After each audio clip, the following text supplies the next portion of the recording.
یہ ضلع خیرپور کا تاریخی شہر پیر جو گوٹ ہے. یہاں قدم قدم پر پیرانے پگارا کی رشد و ہدایت، ان کی علمی میراث اور تاریخی کارناموں کا فیض آج بھی فضاؤں کو مہکاتا ہے. پیر جو گوٹ میں ہر صبح اسلام کی نشات ثانیہ کی یاد دلاتا ہوا ایک سورج طلوع ہوتا ہے. اسی سرزمین سے جنم لیا سندھ کے عظیم سپہ سالار، حر تحریک کے روح رواں اور بر صغیر کی آزادی کے لیے 11 اپریل 1919 کو امرتسر کے جلیان والا باغ میں انگریز جنرل ڈائر نے مظاہرین پر اندھا دھند گولیاں برسا دی. اس سانحے میں سینکڑوں افراد ہلاک اور ہزاروں زخمی ہوئے. یہ سب کچھ نوجوان صبغت اللہ کے لیے ناقابل برداشت تھا. یہیں سے ان کے سینے میں انگریز سرکار اور سامراجی قوتوں کے خلاف نفرت اور انتقام کے شعلے بھڑکنا شروع ہو گئے تھے. طاقت کے اسی بے دریغ استعمال نے سب سے پہلے پیر صبغت اللہ کو انگریز کی مخالفت پر مائل کیا. سندھڑی ساری جو نارو سور باچا زندہ باد، اعلیٰ حضرت پیر پگارو، اعلیٰ حضرت پیر پگارو، سور باچا زندہ باد. حر جماعت اور پگارا خاندان کی خدمات سندھ کی تاریخ میں سنہری حروف سے لکھے جانے کے قابل ہیں. پیر صبغت اللہ شاہ راشدی کے بزرگوں نے 18ویں صدی کے اوائل میں حروں کی ایک فورس سید احمد بریلوی کی مدد کے لیے راجہ رنجیت سنگھ کے خلاف جہاد پر بھیجی تھی. تو اس میں ایک فقیر تھا لاڑ کی سائیڈ کا، اس کی کاسٹ تھی وہ سولنگی، مطلب کہ ماچھی کہتے تھے لیکن سولنگی تھا. وہ آ گیا، مطلب لیٹ سے آیا. پہلے جو قافلے میں جتنے بندے جانے تھے وہ تو مکمل ہو گئے. اس نے آ کے عرض کیا کہ قبلہ مجھے بھی بھیجو ان کے ساتھ. تو بادشاہ نے بولا کہ بھائی اب جو ہے جو بدنے جتنے بھی بھیجنے تھے وہ تو ابھی مکمل ہو گیا قافلہ، انشاءاللہ دوبارہ آپ کو اگر ایسا کوئی موقع ہے تو آپ کو بھیجیں گے. اس نے فقیر نے ضد کیا، نہیں میں کو بھیج پگارا، میں کو بھیج پگارا. یہ ہندی زبان کا لفظ ہے. تو یہ جو ہمارا نعرے کا سلسلہ شروع ہوا ہے، بھیج پگارا جو لگاتے ہیں نعرہ، وہ وہاں سے ہی شروع ہوا ہے. بھیج کا لفظ ہے مطلب بھیجنے والا، اور پگارا مطلب گادی نشین جو پگ جس کے اوپر ہے اس کو پگارا کہتے ہیں. اچھا صرف حر، دوسرے نہیں، کیونکہ دوسرے اس طرح کے لوگ موجود ہی نہیں تھے جو ان کے ساتھ اپنے آپ کو تیار رکھتے کہ ایک ہتھیار بند کوئی تحریک چلائی جائے انگریزوں کے خلاف. میں نہیں سمجھتی کسی نے بھی یہ کوشش کی تھی. چھوٹی عمر میں اس نے برے صغیر میں ایسی تحریک چلائی جو خود انگریزوں نے بولا کہ ہم جو ہے اس تحریک سے پریشان ہو گئے. صرف 12 برس کی عمر میں صبغت اللہ کو اپنے والد شاہ مردان شاہ کی گدی سنبھالنے کا موقع مل گیا اور تاریخ کے چھٹے پیر پگارا کا تاج ان کے سر پر سج گیا. تخت نشینی کے فوراً بعد انہوں نے سب سے پہلے انگریز سرکار کے مقرر کردہ استاد سے خود کو الگ کیا. انگریز اسی وقت سمجھ گئے تھے کہ صبغت اللہ اپنے پرکھوں کی روایتوں کے بڑے امین بن کر ابھرنے والے ہیں. پیر صاحب نے نہ صرف سامراجی قوتوں کے خلاف اعلان بغاوت کیا بلکہ انگریز فوج کے ظلم و ستم کا شکار اپنے پیروکار حروں کو متحد کرنے کے لیے بھی سینہ سپر ہو گئے. وہ ایک عظیم فریڈم فائٹر تھے. انہوں نے سندھ دھرتی کے لیے قربانیاں دی، سندھ کی آزادی کے لیے قربانی دی، اور پاکستان مسلمانوں نے ہند کے لیے قربانی دی. انگریز فوج اور پولیس نے حروں کو عورتوں اور بچوں سمیت عقوبت خانوں میں بند کرنا شروع کر دیا. کہ جو لوڑھا کہتے ہیں نا، کانٹے دار جو بنا دیتے ہیں، کوئی بلڈنگز نہیں تھی، لوڑھے تھے کہ آپ یہ کراس کر کے نہیں جا سکتے. پیچھے پولیس اور جو بھی تھے، اس کے اندر فیملیز کی فیملیز رہتی تھیں کھلے آسمان تلے. فیملیز فار ایئرز ٹوگیدر، سالوں سال وہ وہیں رہیں. وہاں لوگ بچے پیدا ہوئے، لوگ مرے، ان کی قبریں، ان کی پیدائش، ان کا بڑا ہونا. بچو بادشاہ کا بیٹا جو تھا وہ بھی پیدا وہیں ہوئے، اور اس کی اولاد فیوچر وہ وہیں پیدا ہوئے. سندھ میں MNA ایک تھے وریام خاصیلی، انہوں نے بتایا میں خود وہاں پھنسا رہا ہوں اور میرے اس کے والدین وہیں پھنسے رہے. ان کی کمٹمنٹ کو کوئی سلام نہیں کرنے والا ہے. یہ ضروری تھا کہ ایک ایسی ڈاکیومنٹری بنائی جائے تاکہ ہم اپنی نئی نسل کو یہ بتا سکیں کہ سوریہ بادشاہ کی شخصیت تھی کیا. سن 1871 میں بنایا گیا کرمنل ٹرائل ایکٹ سن 1900 میں سندھ پر لاگو ہوا، اور اس کا مقصد حروں کو انگریز کے خلاف اعلان بغاوت سے روکنا تھا.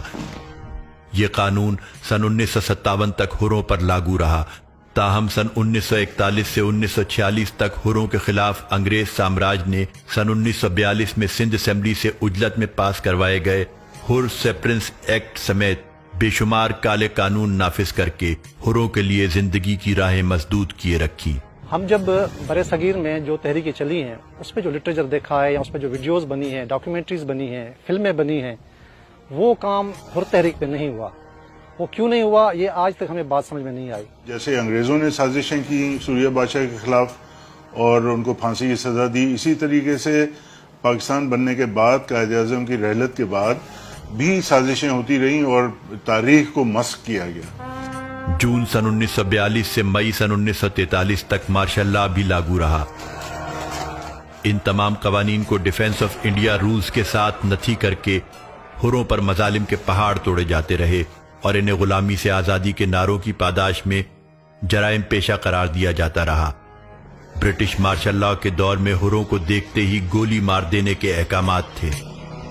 ہر ایکٹ کے نفاذ نے قانون نافذ کرنے والوں کو ظلم اور بربریت کے تمام اختیارات دے رکھے تھے۔ ان پتھر دل سپاہیوں پر کوئی قانون لاگو نہیں ہوتا تھا۔ ایسے میں پیر صبغت اللہ کی للکار نے ظالم کے ایوان ہلا دیے اور مظلوم کو نیا حوصلہ دیا۔ ہر جس سپہ سالار کی تلاش میں تھے وہ انہیں پیر صبغت اللہ شاہ راشدی کی شکل میں مل چکا تھا۔ آزادی یا موت، وہ سوریہ بادشاہ نے اس لیے کیا کیونکہ ایسے حالات ہو گئے تھے کہ مزید غلامی برداشت نہیں تھی، اور سوریہ بادشاہ نے وہ موومنٹ کو لیڈ کیا۔ یورپی تاریخ دان پیٹر اس میں کود جاؤ، کینال میں سوئمنگ آتی ہو نہیں آتی ہو کود جاؤ۔ وہ کہتے ہیں کہ ان کے لڑو، ان کے خلاف کلہاڑی لے کے وہاں ان کے برین گن یا آٹومیٹک ویپن ان کو اٹیک کرتے تو مارے جاتے تھے۔ سوریہ بادشاہ نے اپنے وطن کے خاطر قربانی دی تو اس ٹائم پہ ہمارے جو بڑے تھے انہوں کو جیسے حکم ملا اپنے مرشد کا کہ بھائی ہم لوگوں کو وطن کی آزادی کے لیے جو ہے لڑنا ہے اور یہ دشمنوں سے جان چھڑانے کو یہ غیر ہے، وہ ان سے آزادی ہمیں چاہیے۔ تو ہمارے بڑے بھی اس ٹائم بھی ساتھ تھے۔ انگریز کو پیر صاحب کی دلیری سے خوف آتا تھا۔ وہ جانتے تھے کہ ہماری غاصبانہ طاقت اس مرد حر کی ہمت اور استقامت کا مقابلہ کرنے کے قابل نہیں۔ انگریزوں کے خلاف پیر صبغت اللہ شاہ کے جذبات کا یہ عالم تھا کہ ایک مرتبہ انہوں نے اپنے کسی بزرگ کو تصویر میں انگریز کے ہاتھوں کوئی سند وصول کرتا دیکھ لیا تو انہوں نے طیش میں آ کر یہ فریم شدہ تصویر زمین پر دے ماری تھی۔ ظالم حکمرانوں تک یہ خبر پہنچی تو وہ سیخ پا ہو گئے۔ پیر صبغت اللہ شاہ راشدی المعروف سوریہ بادشاہ نے ثابت کر دیا کہ وہ نہ تو جھکنے والے ہیں نہ بکنے والے۔ اپنی انہی خوبیوں کے باعث وہ انگریز حکمرانوں کی آنکھوں میں کانٹے کی طرح کھٹکتے تھے۔ انہیں زیر کرنے کے لیے انگریز سازشوں کے جال بن رہے تھے۔ سن 1930 میں 21 سالہ سوریہ بادشاہ کو بالآخر غیر قانونی اسلحہ رکھنے سمیت بے بنیاد الزامات لگا کر گرفتار کر لیا گیا۔ سٹی مجسٹریٹ سکھر کی عدالت میں ان پر مقدمہ چلا۔ خان بہادر محمد ایوب کھوڑو کی کوششوں سے پیر صاحب نے 500 روپے یومیہ پر اپنے وقت کے جس مہنگے اور قابل ترین وکیل سے قانونی مدد لی، وہ کوئی اور نہیں بلکہ محمد علی جناح تھے، جنہیں بعد ازاں تاریخ نے قائد اعظم کے نام سے امر کر دیا۔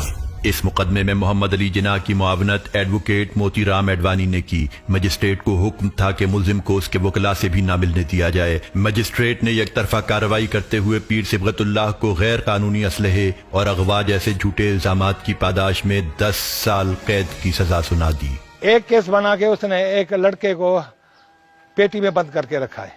الٹیمیٹلی بعد میں پتہ چلا کہ اس کو بھی پیمنٹ اسپیشل برانچ سے ہو رہی تھی۔ دوسرا یہ کہ اس کے یہ غیر قانونی اسلحہ ہے۔ آرمز ایکٹ میں پروویژن تھا کہ امپورٹنٹ لوگوں کو پرمیشن دی جائے ویپن رکھنے کی وداؤٹ اے لائسنس، وہ ایک لیٹر ایشو ہوتا تھا۔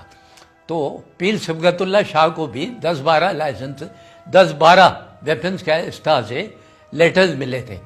تیسرا ایک قتل کا کیس تھا، وہ جھوٹا ثابت ہوا۔ قائد اعظم وکالت کی 1930 میں، قائد اعظم سکھر آئے جو پیر صاحب کا مقدمہ لڑے، مگر پھر بھی انہوں نے سزا دی۔ پورا کیس بنایا گیا تھا۔ اس فیصلے کے خلاف پیر صاحب نے سندھ کی چیف کورٹ میں تاج برطانیہ کو فریق بناتے ہوئے کرمنل اپیل دائر کر دی۔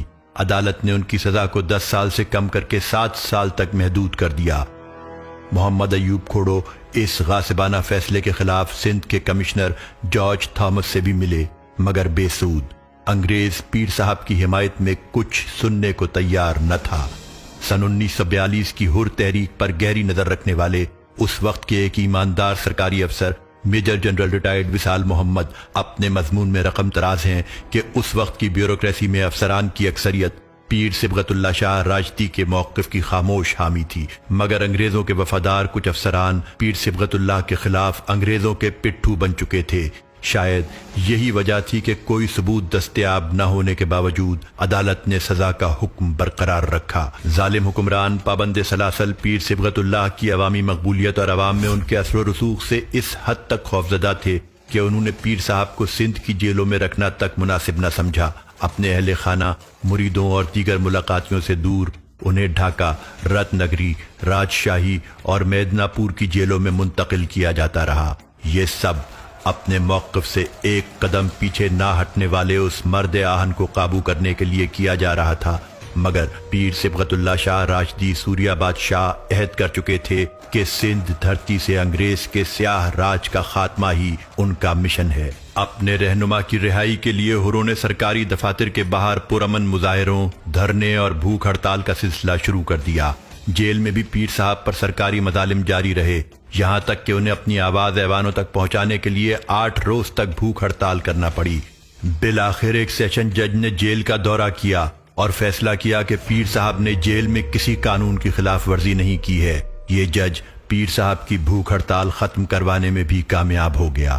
اس نے کلیکٹر کی جانب سے پیر صاحب پر جیل قوانین کی خلاف ورزی کے الزامات کو مضحکہ خیز قرار دیا اور بالآخر سزا کے 7 سال مکمل کرنے کے بعد سوریہ بادشاہ کو میدنا پور جیل سے 25 نومبر سن 1936 کو رہائی نصیب ہو سکی۔ کہ جب وہ رتنا گیری جیل اور جیلوں میں رہا تو وہاں پہ پیر صاحب نے بہت بڑی اسٹڈی کی، آزادی کے بہت سارے وہاں پہ جو لیڈران ہیں ان سے پیر صاحب کی ملاقات ہوئی۔ جب مکہ حج کے لیے گئے تو وہاں پہ بھی سیاسی آدمی سے پیر صاحب کی ملاقات ہوئی۔ رہائی کے بعد پیر صاحب دہلی اور کلکتہ کا دورہ کرتے ہوئے تقریباً 1 ہفتے بعد خصوصی ریل کے ذریعے روہڑی پہنچے۔ ان کے استقبال کے لیے روحانی ہستیاں، زمیندار اور مریدین سمیت ہر طبقہ فکر کے افراد کی بھاری تعداد اسٹیشن پر موجود تھی۔